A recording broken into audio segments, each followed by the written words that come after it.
तो रिडेम्पशन का बड़ा सिंपल सा मतलब है, कंपनी अपने डिवेंचर जो कंपनी ने इशू किए हैं वो वापस दे देती है, बदले में जिनसे पैसे लिए हैं उनको पैसे वापस कर देती है। एक सेकंड, ठीक है। कंपनी 3 साल के बाद डिवेंचर्स को रिडीम करे। तो कहने का मतलब, जैसे कि मैंने यहाँ पे लिखा है कि जो कंपनी है वो डिवेंचर इशू करती है for the medium as well as long term period. तो पॉइंट बड़ा सिंपल है कि ये डिवेंचर जो होते हैं क्या सिर्फ और सिर्फ लॉन्ग टर्म बोरिंग्स होती हैं? पहली बात, answer is no. Debentures could also less than for a period of 12 months, मतलब कंपनी जो है वो 1 साल तक के भी डिवेंचर्स इशू करती है। तो जो डिवेंचर्स को 1 साल के अंदर अंदर रिडीम कर लिया जाता है वो कंपनी की करंट लाइबिलिटी या शॉर्ट टर्म बोरिंग्स का पार्ट बनेगी, और जो डिवेंचर्स मोर देन 1 ईयर होते हैं वो कंपनी की लॉन्ग टर्म बोरिंग्स का पार्ट बनते हैं। मैं आपको सिंपल चीज बता देता हूँ, मोस्टली जो डिवेंचर्स होती हैं वो लॉन्ग टर्म बोरिंग्स ही होती है, मतलब वो लंबे टाइम पीरियड के लिए ही इशू किए गए। ठीक है जी, क्लियर। अब नेक्स्ट पॉइंट है कि कंपनी जो है वो डिवेंचर्स को लेके क्या अपने थॉट प्रोसेस में रखती हैं, जब डिवेंचर इशू करती हैं तो क्या क्या चीजें जो है वो मतलब नोटिस की जाती हैं, बोली जाती हैं। सबसे पहले तो मैं आपको ये बता दूं, डेफिनेशन ऑफ डिवेंचर जो है इस बार सिलेबस में नहीं है, नॉट इन सिलेबस। तो आपका एक चैप्टर तो सीधा सीधा यहाँ से माइनस हो गया। तो इसके लिए आपने कोई भी डाउट नहीं रखना, डिवेंचर्स का इशू सिलेबस में है, डिवेंचर्स की रिडम्पशन सिलेबस में नहीं है। देखो मैंने कितने सारे क्रॉस लगा दिए, राइट। तो ये सिलेबस में बिल्कुल नहीं है। लास्ट ईयर तक जो है इसके 2 मेथड्स होते थे, एक लमसम मेथड और एक कन्वर्जन मेथड। ठीक है, इस साल सीबीएसई ने दोनों ही डिलीट कर दिया, मतलब ड्यू टू कोविड। ठीक है, क्लासेस नहीं लग रही है, ऑनलाइन क्लासेस लग रही है, तो बच्चों को कुछ ना कुछ बेनिफिट जो है वो दिए जाने चाहिए। तो इसलिए ये पूरे का पूरा जो चैप्टर है, जितने भी मेथड थे 2 थे, तो वो सारे के सारे डिलीट हो चुके हैं। ठीक है, अब हमारा मेन टॉपिक है, चैप्टर जो हमने करना है, chapter name is issue of debenture. मैंने यहाँ पे ना कुछ यहाँ पे हाईलाइट करा हुआ है, यहाँ पे देखो, यहाँ पे मैंने कुछ हाईलाइट किया हुआ है। वो क्या लिखा हुआ है, debentures are issued by the company, ठीक है, under the seal of the company. देखो कंपनी की एक कॉमन सील होती है, जैसे कंपनी के लोगोस होते हैं ना, जैसे टाटा कंपनी का लोगो होता है ऐसा, ये टी मेरे से थोड़ा सा ठीक नहीं बना। ठीक है, एप्पल का आपको पता है, एप्पल का साइन होता है आईफोन के ऊपर। ठीक है, उसके बाद जैसे ये मार्कर है, ठीक है, यहाँ पे ये कैमलिन है, तो कंपनी ने यहाँ पे कैमल का जो है वो एक इमेज बनाया हुआ है। ठीक है, और बहुत सारी चीजें आती हैं, आपके मोबाइल फोन्स हैं, ओप्पो का अपना, वीवो का अपना, सैमसंग का अपना, हर कंपनी का अपना अपना लोगो होता है। तो वो कंपनी की कॉमन सील होती है, जो कंपनी के हर एक प्रोडक्ट के ऊपर जो है वो एनग्रेव की जाती है, मतलब लगाई जाती है। तो क्या है, debentures are issued by the company under the seal of the company with a contract of repayment. ठीक है, जैसे कि यहाँ पे लिखा है with a contract of repayment. तो जैसे कि मैंने आपको पहले बताया कि जब डिवेंचर्स इशू किए जाते हैं ना, उसी दिन ये डिसाइड कर दिया जाता है कि हम इन डिवेंचर्स की पेमेंट कब करें। ठीक है, जैसे मैंने आपको ऊपर बताया कि 28/12/2020 कंपनी ने डिवेंचर्स इशू किए। अब कंपनी 3 साल बाद, मतलब 28 या 27/12/2023 को, आफ्टर 3 इयर्स, कंपनी डिवेंचर्स को रिडीम करेगी। तो ये कॉन्ट्रैक्ट हो गया कंपनी के बीच में और जो डिवेंचर होल्डर था उनके बीच में, कि कंपनी एक स्पेसिफिक टाइम पीरियड के बाद जो है डिवेंचर्स को रीपे कर देगी, उनकी पेमेंट जो है वो कर देगी। ठीक है, तो यहाँ पे मैंने कुछ पॉइंट्स लिखे हैं, ध्यान से समझना इनको। सबसे पहला पॉइंट, डिबेंचर्स आर मोर और less like loans from the bank, bonds etcetera. देखो डिबेंचर्स जो हैं वो ज्यादा या कम लोन्स की तरह ही होती है। ठीक है, जो हम बैंक से लोन लेते हैं, it is a kind of loan, bonds की तरह होते हैं। ठीक है, ये आगे डिस्कस करेंगे लेटर ऑन। सेकंड पॉइंट, अब डिबेंचर्स होता क्या है, debentures are basically an acknowledgement of a debt. Debt का मतलब क्या होता है, कर्जा। हमने डिवेंचर इशू कर दिए, ठीक है, एक सेकंड। ठीक है, तो डिबेंचर जो है एक कर्जे का एक्नॉलेजमेंट होता है। हमने किसी से कर्जा लिया, हमने एक्नॉलेज किया कि हमने आपसे लोन लिया। ठीक है, तो हम आपको इस टाइम के बाद जो है वो लोन या डिबेंचर्स की जो अमाउंट ली है in the form of loan और is a kind of loan, वो हम वापस कर देंगे। ठीक है, so debentures are basically an acknowledgement of a debt, एक कर्जे का एक्नॉलेजमेंट होता है। Point number 3, debentures are issued by the company as a source of raising the funds from the market on a specified day।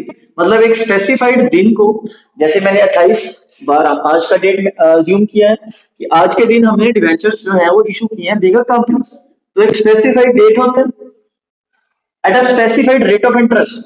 अब जितने भी questions आप debentures के करोगे ना उसके आगे 1% लगा होगा, इसको बोलते हैं प्री फिक्स्ड। ये जो pre fixed rate of interest होता है ना हर एक डिवेंचर के आगे जो है वो लगाया जाता है। जैसे मान लो डिवेंचर्स का रेट है 10, तो 10% डिवेंचर्स बोला जाएगा। डिवेंचर्स का रेट है 12%, तो 12% डिवेंचर्स बोला जाएगा। सो बेसिकली जो डिवेंचर्स होते हैं ना इनका रेट ऑफ इंटरेस्ट जो है वो प्री फिक्स्ड रहता है। ठीक है, so at a specified rate of interest with a predetermined date for the reduction of debentures. मतलब जिस दिन इशू किया उसी दिन ये डिसाइड कर लिया कि हम इनको रिडीम कब करें। ठीक है, ठीक है जी। सो जिस दिन हमने इशू किया the same day will assume that will redeem these debentures after specified time. ठीक है, मान लो 3 साल 4 साल 5 साल, उसके बाद हम इनको क्या कर देंगे, रिडीम कर देंगे, राइट। ठीक है, सो डिवेंचर्स इशू किए जाते हैं कंपनी की तरफ से मार्केट में, ओपन मार्केट में। ठीक है, या कंपनीज जो है ओपन मार्केट में ना इशू करके सीधा किसको पकड़ती है, बैंक्स को, फाइनेंशियल इंस्टीट्यूशंस को। ठीक है, उनको भी सीधा कंपनी जो है वो डिवेंचर्स इशू कर सकती है। रेट ऑफ इंटरेस्ट एडवांस में डिसाइड कर लिया जाता है, किस दिन रिडीम होंगे ये भी एडवांस में डिसाइड कर लिया जाता है, right. Point number 4, interest paid by the company on these debentures are an allowable expense. ये सबसे इंपॉर्टेंट पॉइंट है, इसके ऊपर मैं स्टार भी लगा रहा हूँ। देखो डिबेंचर्स के ऊपर जो कंपनी इंटरेस्ट पे करती है ना वो एक अलाउएबल एक्सपेंस होता है। अलाउएबल का मतलब क्या होता है कि इस एक्सपेंस के ऊपर जो है कंपनी टैक्स बचाती है। ये कंपनी का जो एक्सपेंस होता है इंटरेस्ट ऑन डिवेंचर, इसके ऊपर जो है गवर्नमेंट, हमारी इंडियन गवर्नमेंट जो है टैक्स का रिलीफ देती है कि जितना इंटरेस्ट कंपनी पे करेगी डिवेंचर्स के ऊपर उसके ऊपर हम टैक्स नहीं लगाएंगे, right. Fifth point, debenture holders are paid a fix rate of interest. ये हम ऑलरेडी डिस्कस कर चुके हैं। जितनी भी उनकी होल्डिंग्स होगी, जैसे मान लो किसी बंदे ने 2 लाख के डिवेंचर्स जो है वो कंपनी के खरीदे, कंपनी 12% पर एनम के हिसाब से इंटरेस्ट दे रही है, तो कितना हो गया, 24,000।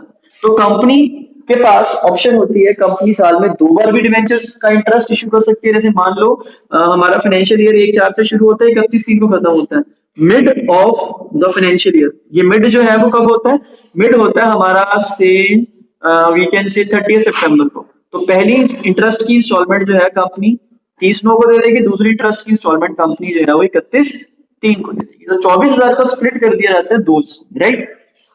Next point, bonds are also an instrument of acknowledgement of debt. जो बॉन्ड होते हैं ना, मैंने आपको ऊपर भी यहाँ फर्स्ट पॉइंट में भी लिखा है कि जो बॉन्ड होता है वो भी एक तरह से डेट का ही एक्नॉलेजमेंट होता है। ये भी मोर और less like debenture. As bond is similar to debentures, जो बॉन्ड्स हैं वो डिबेंचर्स की तरह ही होते हैं in terms of context and texture. ठीक है, चाहे इनके कंटेक्स्ट की बात कर लो चाहे इसके प्रोविजंस की बात कर लो, इट इज मोर और लेस लाइक डिबेंचर।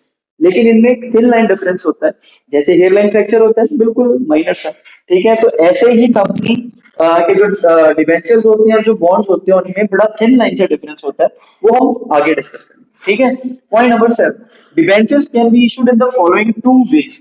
डिबेंचर्स को कंपनी 2 तरीके से इशू कर सकती है, पहला फॉर कैश, दूसरा for consideration other than cash. पहला ऑप्शन कंपनी के पास होता है कि कंपनी कैश, हार्ड कैश, ठीक है, उसके बदले में डिबेंचर्स को इशू करती है। और दूसरा ऑप्शन कंपनी के पास क्या आता है कि कंपनी डिबेंचर तो इशू कर देती है लेकिन बदले में कैश नहीं लेती, बदले में कोई ना कोई एसेट परचेज कर लेती, राइट। तो ये इंपॉर्टेंट पार्ट था, जो इंपॉर्टेंट बेसिक्स थे। इसके बाद हम यहाँ से स्टार्ट करेंगे फॉर कैश, कि कंपनी डिबेंचर इशू करती है कैश की फॉर्म में, कैसे इशू करती है आप फटाफट इसको नोट कर लो, हम इसके बाद आगे चलेंगे। अभी डिबेंचर्स जो है वो 2 तरीके से इशू हो सकते हैं। Debentures can be issued, number one, for cash, number two, for consideration other than cash, for consideration other than cash। ठीक है, तो पहले तो कैश, कंपनी डिबेंचर इशू कर सकती है फॉर कैश। कैश का मतलब कंपनी डिबेंचर इशू करेगी और बदले में कैश लेगी। तो कंपनी जब कैश डिबेंचर इशू करती है तो कंपनी के पास कौन कौन से ऑप्शन होते हैं? सबसे पहला होता है issue at par, company debentures को पार पे या नॉमिनल वैल्यू पे इशू कर सकती है। नॉमिनल वैल्यू को फेस वैल्यू भी कहा जाता है। सेकंड ऑप्शन कंपनी के पास होती है issue of debentures at premium. जब कंपनी अपने डिबेंचर्स की जो पार वैल्यू होती है उससे महंगा डिबेंचर इशू करती है, that's called issue of debentures at premium. Option C company के पास होती है। देखो कंपनी शेयर्स को डिस्काउंट पे इशू नहीं कर सकती, लेकिन डिबेंचर्स को डिस्काउंट पे इशू किया जा सकता है। तो कंपनी डिबेंचर्स को डिस्काउंट पे इशू कर सकती है 100%, राइट। अब दूसरी साइड पे हम आते हैं, उसमें क्या है कि कंपनी जो है डिबेंचर्स को इशू करती है for consideration other than cash. तो इसमें कंपनी के पास दो ऑप्शन होती है। पहला for purchase of an asset, मतलब बदले में डिबेंचर्स से कंपनी एसेट परचेज कर लेती है, for purchase of an asset. आपने शेयर कैपिटल में भी करा होगा, ठीक है, मैंने आपको बताया था कि शेयर कैपिटल में भी कंपनी जो है वो शेयर इशू कर देती है, बदले में डिबेंचर्स सॉरी शेयर इशू कर देती है, या शेयर इशू करके बदले में एसेट ले लेती है, पैसा नहीं लेती। दूसरी ऑप्शन होती है for purchase of running business. पूरे का पूरा चलता हुआ किसी का बिजनेस ही खरीद लिया, किसी का चलता हुआ पूरा रनिंग बिजनेस हमने परचेज कर लिया, उसको बोलते हैं for purchase of running business of an. हम अपने टॉपिक पे वापस आते हैं। दोनों ही इंपॉर्टेंट है। इसमें से 3 नंबर का क्वेश्चन जो है कंपार्टमेंट के पेपर में भी आया था, और जो मार्च अप्रैल में लास्ट ईयर एग्जाम्स हुए थे उसमें भी आया था। 3 नंबर का क्वेश्चन था इस पार्ट में से, ठीक है। लेकिन हमने करना तो सारा ये, तो ये भी करेंगे। Issued at par, nominal value, issued at premium, issued at discount. अब हम इसमें करेंगे जर्नल एंट्रीज। क्या करेंगे? Journal entries. याद करो जब आपने डिबेंचर्स शेयर्स की जर्नल एंट्रीज करी थी तो ये बिल्कुल सिमिलर है उसके जैसा। तो सबसे पहले है, अब इसमें भी सेम वही ऑप्शंस होती है। कंपनी जो है वो डिबेंचर्स को इशू करती है पार पे, प्रीमियम पे या डिस्काउंट पे, लेकिन पैसा मंगवाने का कंपनी का सिस्टम इसमें जो है वो थोड़ा सा डिफरेंट होता है। मे भी ऐसा हो कंपनी 100 रुपीज का डिबेंचर इशू कर रही है, कुछ पैसे एप्लीकेशन पे मंगवा ले, कुछ पैसे कंपनी अलॉटमेंट पे मंगवा ले, और कुछ पैसा कंपनी कॉल पे मंगवा ले, ये भी हो सकता है। लेकिन मोस्टली क्या होता है डिबेंचर्स के केस में, अगर 100 का डिबेंचर है ना तो कंपनी सारे का सारा इकट्ठा ही एप्लीकेशन प्लस अलॉटमेंट। अब यहाँ पे एप्लीकेशन और अलॉटमेंट की अलग अलग एंट्रीज नहीं आएंगी, इकट्ठा ही आएगा एप्लीकेशन एंड अलॉटमेंट, ठीक है। तो मैं आपको दिखाता हूँ कैसे करते हैं। पहला है issued at par. Debentures company issue कर रही है एट पार या नॉमिनल वैल्यू या फेस वैल्यू, ठीक है। तो इसमें जर्नल एंट्रीज कैसे करेंगे? पहले हम इसके अकॉर्डिंग करते हैं। पहले कंपनी रिसीव करती है, हमने रूल पढ़ा था ना, R D D R. R D पढ़ोगे तो डॉक्टर बनोगे। Receive, due, again due and then received, यही था। तो कंपनी पहले रिसीव करेगी, बाद में ड्यू करेगी, और ड्यू करेगी, बाद में रिसीव करेगी। एप्लीकेशन के टाइम पे क्या होता है? फर्स्ट एंट्री होती है ऑन एप्लीकेशन। तो पहले कंपनी एप्लीकेशन को ड्यू करेगी और बाद में रिसीव करेगी। मैं जो जो पॉइंट आपको यहाँ पे बताऊंगा ना, प्लीज उसको कंसिडर करना है 100%। कंसिडर एज इन कि आपको उनको फॉलो करना है सीरियसली, ठीक है। तो फर्स्ट एंट्री होगी हमारी एप्लीकेशन की। तो पहले जब हम एप्लीकेशन मनी रिसीव करेंगे तो क्या आएगा? Bank account debit to percent debenture application, ठीक है। तो एक एंट्री में पूरी सारा कुछ इकट्ठा मतलब फुल फ्लेजेड लिख लूंगा, नेक्स्ट टाइम से एब्रीविएशन यूज किए जाएंगे। अब यहाँ पे परसेंट आ गया साथ में, तो ये परसेंट क्या है? प्रीफिक्स। तो ये आपको लगाना ही लगाना। तो नरेशन में क्या आएगा? Being application money received, being application money received. Second point, इसके बाद अब हमने एप्लीकेशन रिसीव कर ली, इसको अब ड्यू करेंगे। तो percent debenture application account debit to percent debenture. वहां पे शेयर कैपिटल लिखते थे, यहाँ पे हमने डिबेंचर के साथ कैपिटल वर्ड यूज नहीं करना, बिकॉज डिबेंचर्स जो हैं वो कंपनी की कैपिटल नहीं होते हैं। सिंपल सी चीज याद रखनी है, debentures are not the capital of the company. Debentures तो बोरोड फंड होते हैं, लोन की तरह होता है, ठीक है। तो डिबेंचर हमारी कैपिटल है हो ही नहीं सकती, ठीक है। तो डिबेंचर जो है आउटसाइडर फंड या बोरोड फंड होता है, सिंपल। तो डिबेंचर्स हमारी लायबिलिटी है, लेकिन डिबेंचर जो है उसके साथ कैपिटल वर्ड यूज नहीं करना, बिकॉज ये हमारी कैपिटल नहीं, ठीक है। तो ये हमने रिसीव कर लिया, ड्यू कर दिया, sorry, being application money due, being application money due.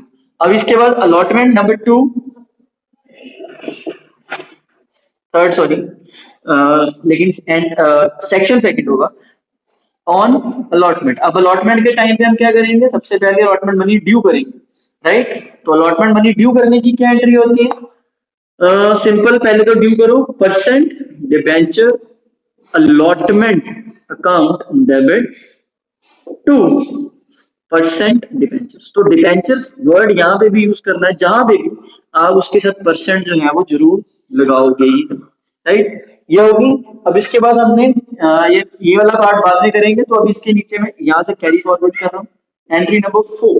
तो यहाँ पे हम अब अलॉटमेंट मनी रिसीव करेंगे, तो नरेशन में क्या आएगा, bank account debit 2% debentures allotment account, narration में be allotment money receive, right. हमने यहाँ पे अलॉटमेंट मनी रिसीव कर ली। Fifth entry on call. अब कॉल्स कितनी भी हो सकती हैं, एक भी हो सकती है, दो भी हो सकती है, तीन भी हो सकती है, लेकिन entry will be the same. तो क्या लिखेंगे, percent debentures call account debit 2% debenture. ये हमने ड्यू कर दिया, और बाद में जब हम इसको रिसीव करेंगे तो क्या एंट्री आएगी, bank account debit 2% debenture call account. So that is it. ये हमारा बेसिक पार्ट हो गया issue of debentures at par. Please note it down, ठीक है, या इसका स्क्रीनशॉट भी ले सकते हैं, जल्दी नोट कर लो sir. Now next part is issue of debentures at premium. Issue B point था, issue of debentures, issue of debentures at premium, ठीक है जी। डिबेंचर्स को हमने प्रीमियम पे इशू करना है। तो प्रीमियम मोस्टली किसमें होता है, आमतौर पे प्रीमियम जो है वो अलॉटमेंट में ही इंक्लूडेड रहता है, किसमें, अलॉटमेंट, ठीक है। तो मैं सिर्फ अलॉटमेंट की एंट्री ही डालूंगा, बाकी एंट्रीज जो है वो सेम रहेगी, ठीक। सो सेकंड एंट्री से सीधा स्टार्ट करते हैं, सॉरी थर्ड से, ठीक है। अलॉटमेंट की entry on allotment, mostly premium allotment में ही इंक्लूड होता है, सो घबराने की बात नहीं है। So percent debentures allotment account debit to percent debenture, ठीक है जी। Percent debentures allotment account debit to percent debentures account. Next बस सिंपल, साथ ही में सिक्योरिटी प्रीमियम रिजर्व भी आता है, हमने इसको ड्यू कर दिया, सिक्योरिटी प्रीमियम रिजर्व, ठीक है जी, ये हमारा ड्यू। अब इसके बाद इसको रिसीव कर लो, bank including premium, right, bank account debit to percent debentures allotment account, right. So यहाँ पे नरेशन भी लिख देता हूँ, so that it will be clear to you, being allotment money received, ठीक है जी, बीइंग अलॉटमेंट मनी रिसीव्ड, ठीक है जी। अब इसके बाद सी पॉइंट हमारा last, issue of debentures at discount. Company debentures को डिस्काउंट पे इशू कर सकती है, लेकिन रिडीम नहीं कर सकती। ये बताऊंगा आगे जाके कि कंपनी डिबेंचर्स को डिस्काउंट पे इशू जरूर कर सकती है, 100% कर सकती है एज पर कंपनीज लॉ, लेकिन डिबेंचर्स को डिस्काउंट पे रिडीम नहीं किया जा सकता, याद रखना। इशू डिस्काउंट पे हो सकते हैं, लेकिन रिडीम नहीं हो सकते, राइट। तो issue of debentures at discount, तो हमने क्या करना है, डिबेंचर्स को डिस्काउंट पे इशू करना है। तो सेम डिस्काउंट भी किसमें इंक्लूड होता है, मोस्टली अलॉटमेंट, ठीक है। तो हमने पहले अलॉटमेंट की सीधा तीसरी एंट्री से शुरू करते हैं, on allotment, right, on allotment. तो इसको सबसे पहले तो आप ड्यू करो, percent debentures allotment account debit to, discount एक लॉस होता है, तो आप discount on issue of debentures, ये भी लिख सकते हो, या discount on issue of debentures की जगह पे loss on issue of debentures भी लिख सकते हो, बिकॉज ये लॉस ही होता है कि जो 100 का डिबेंचर है हमें 95 में या 90 में इशू करना पड़ रहा है just because we need the funds immediately. ठीक है, तो कंपनी डिस्काउंट पे इशू करते हुए लॉस होता है कंपनी के लिए, loss on issue of debentures count, right. तो ये 2% डिबेंचर, जितना भी रेट ऑफ इंटरेस्ट होगा क्वेश्चन में गिवन होगा आपको 8%, 10%, 6%, so being allotment money due, being allotment money due। अब जब हम इसको रिसीव करेंगे, entry number 4, on receipt of allotment, जब हम इसको रिसीव करेंगे then what we gonna do, will record the entry with bank account debit to percent debenture allotment। ठीक है, तो हमने अलॉटमेंट मनी रिसीव कर लिया, sorry, being allotment money receive. Okay, तो ये हमारा जर्नल एंट्रीज का पार्ट कंप्लीट, नोट करो। ठीक है, कोई डाउट है तो अब